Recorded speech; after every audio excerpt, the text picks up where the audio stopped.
आपके पासपोर्ट की ज़रूरत है, उसके बाद आपके वीज़े की ज़रूरत है, और वो वीज़ा हम लगाएंगे, अपनी मर्जी से लगाएंगे। तो ये एक पूरा सिस्टम है जिसके थ्रू दुनिया को कंट्रोल किया जा रहा है। निज़ाम अदल मिटा दो मुआशों के समाज, सियासियात में दज्जाल को अमाम करो।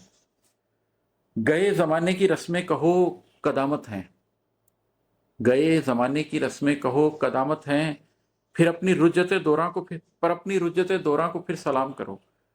जो हज़ारों साल की रस्में चली आ रही हैं, जो दीन की बुनियाद पर खड़ी हुई हैं। अभी मैंने कुछ दिन पहले एक और वीडियो रिकॉर्ड करवाई कि किस तरह 4000 साल से दीन इब्राहिमी में कुर्बानी की रवायत चली आ रही है, और अब बड़े आराम से लोग कह देते हैं कि इसकी जगह हम किसी को गरीब को पैसे दे देंगे। कैसे वो रस्में जो हज़ारों साल से खड़ी हैं, जिनके ऊपर दीन की असास खड़ी है, उनके ऊपर तलवार चलाई जा रही है, उनके ऊपर हमले किए जा रहे हैं, उनको ख़त्म करने की कोशिश की जा रही है।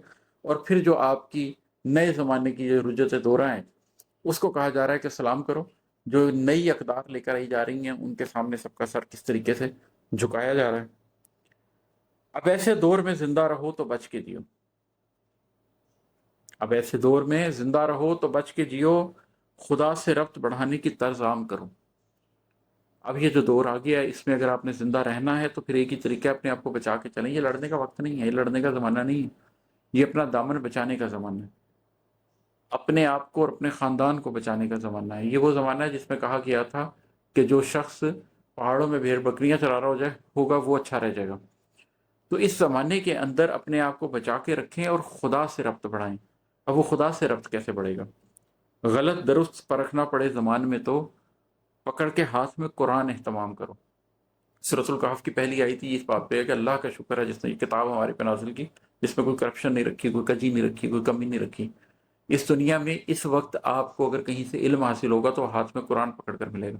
हाथ में कुरान पकड़ने का मतलब ये है कि इकोनॉमिक्स पढ़ें तो हाथ में कुरान पकड़ के पढ़ें, लॉ पढ़ें तो हाथ में कुरान पकड़ के पढ़ें, पॉलिटिकल साइंस पढ़ें तो हाथ में कुरान पकड़ के पढ़ें, ताकि आप जान सकें कि आपको क्या पढ़ाया जा रहा है, क्या सही है, क्या गलत है। उसको परखने का एक पैरामीटर आपके हाथ में हो। फिर आप सारे उलूम पढ़ें और कुरान से उनका ऑडिट करें तो आप हकीकत को समझ सकेंगे। अदरवाइज आपको हकीकत समझ ही नहीं आएगी। फिर आपके अंदर खिजर की आंख पैदा होगी और आप रिवर ऑफ इंटरनल नॉलेज और एक्सटर्नल नॉलेज दोनों के संगम पर बैठेंगे और एक रॉक सॉलिड जगह पर बैठेंगे और हकीकत को देख सकेंगे। जो सामना हो दजल से तो फासला रखकर, नज़र को तीर करो, सोच को नयाम करो।